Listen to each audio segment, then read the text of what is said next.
प्यारे साथियों नमस्कार। आप सब लोग जानते ही हैं कि एक पत्र हमने पहले भी पढ़ा था और आज एक दूसरा पत्र आया है। आपका जाधव सूरज रमेश भाई ने से भेजा है, डिस्ट्रिक्ट सांगली मिराज महाराष्ट्र से।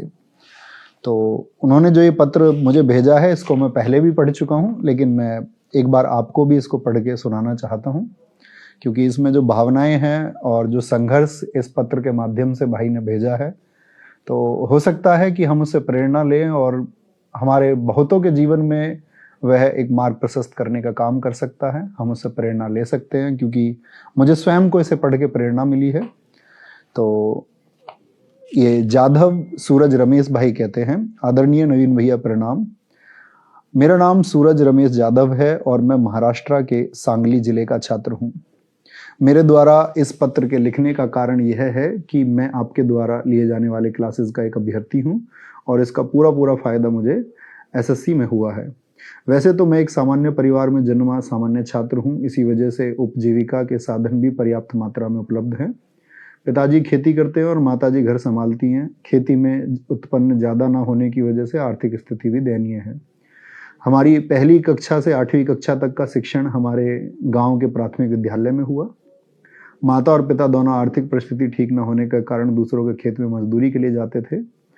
तब माताजी को 20 रुपये और पिताजी को 40 रुपये, कुल मिलाकर दैनिक आय 60 रुपये थी। इन सब में पिताजी भी शराब की लत में थे। मुश्किल से माताजी के मजदूरी पर ही घर चलता था। पिताजी के नशे के कारण घर में झगड़े का माहौल रहता था। इस सब का प्रभाव हमारी शिक्षा पर पड़ा और प्राथमिक शिक्षा सही तरीके से पूर्ण नहीं हो पाई।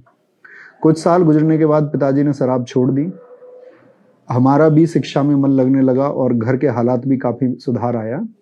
उसके बाद हमने माध्यमिक शिक्षा के लिए हाई स्कूल में प्रवेश लिया और 2019 में 79% से 10वीं पास हो गए। इसी बीच आर्मी में जाने का सपना हमने भी देखा। उसी हाई स्कूल में 11-12 साइंस से 74% मार्क्स से हम पास हुए। उसके बाद एक आर्मी एकेडमी में हमारे ही ज़िले में प्रवेश लिया। उसी वक्त में हमने RWA के क्लास यूट्यूब पर देखते रहते थे। इस कारण आर्मी सिविलियन में 2 बार सेलेक्ट हुए, लेकिन फाइनल में हमें बाहर कर दिया गया। फिजिकल अच्छा होने की वजह से आर्मी की तैयारी में जुटे रहे। उसके पश्चात बाकी के एग्ज़ाम भी हम देते रहते थे। उसी में से एक हमने CISF फायरमैन 2022 का फॉर्म भरा था, जिसका फिजिकल सितंबर 2022 में मुंबई में होना था। उसके लिए हम मुंबई पहुँचे और पहुँचने के वक्त से ही हमारी तबीयत थोड़ी ख़राब लग रही थी, लेकिन अपनी मेहनत पर विश्वास रख हमने 5 किलोमीटर दौड़ने का फैसला लिया। यही हमारी ज़िंदगी की सबसे बड़ी भूल रही, क्योंकि दौड़ते वक्त अंत का 500 मीटर ख़त्म करने से पहले ही हमारी आंखों के सामने अंधेरा छा गया और हम चक्कर खाकर गिर गए। शायद उसी दिन से हमारी ज़िंदगी में अंधकार का साम्राज्य बना रहा। जैसे तैसे करके हम मुंबई से घर पहुँचे। 2-3 दिन गांव के ही डॉक्टर को दिखाया, लेकिन तबीयत में कोई सुधार नहीं आया। उसके बाद शहर में कुछ टेस्ट करा के पता चला कि हमें डेंगू हुआ है और प्लेटलेट्स भी कम हो गए। इन सभी कमी के कारण हमारी दोनों किडनियों ने भी काम करना बंद कर दिया। किडनी का क्रिएटिन आपका बढ़कर 17 पर चला गया, जो सामान्य व्यक्ति का 0.5 से 1.5 के बीच होता है। इसी कारण हमें डायलिसिस का सहारा लेना पड़ा। इसमें हमारे गर्दन का छोटा सा ऑपरेशन कर डायलिसिस किया गया। डायलिसिस के कारण प्लेटलेट्स में सुधार नहीं आया। परिणाम स्वरूप बाहर से ब्लड और प्लेटलेट्स हमारे शरीर में डाल दिए गए। वह खून हमें सूट नहीं हुआ और हमें निमोनिया जैसी बीमारी का सामना करना पड़ा। हमारे फेफड़ों ने पूरी तरह से काम करना बंद कर दिया। इसी वजह से लगभग 21 दिन हमें वेंटिलेटर पर रखा गया।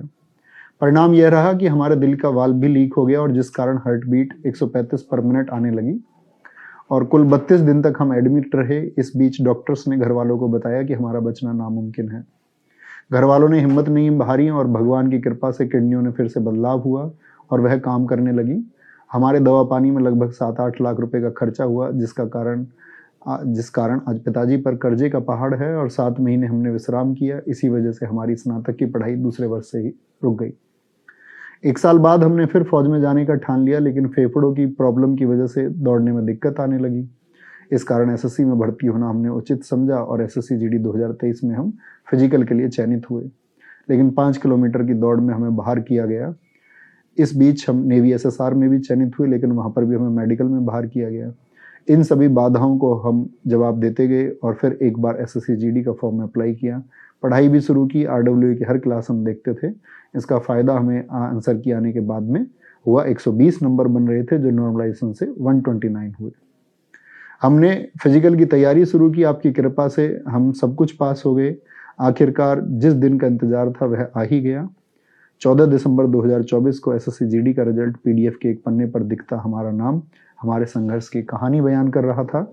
हमने जो सपना देखा था हमें वही फोर्स मिली, हम बीएसएफ में सेलेक्ट हो गए, और जो हमारा पहला रेफरेंस था।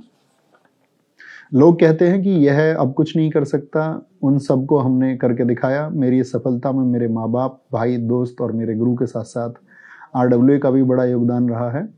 आज से हमारी पहचान जिस वर्दी की वजह से हो रही है उसके लिए मैं सदैव आपका और आरडब्ल्यूए का ऋणी रहूँगा।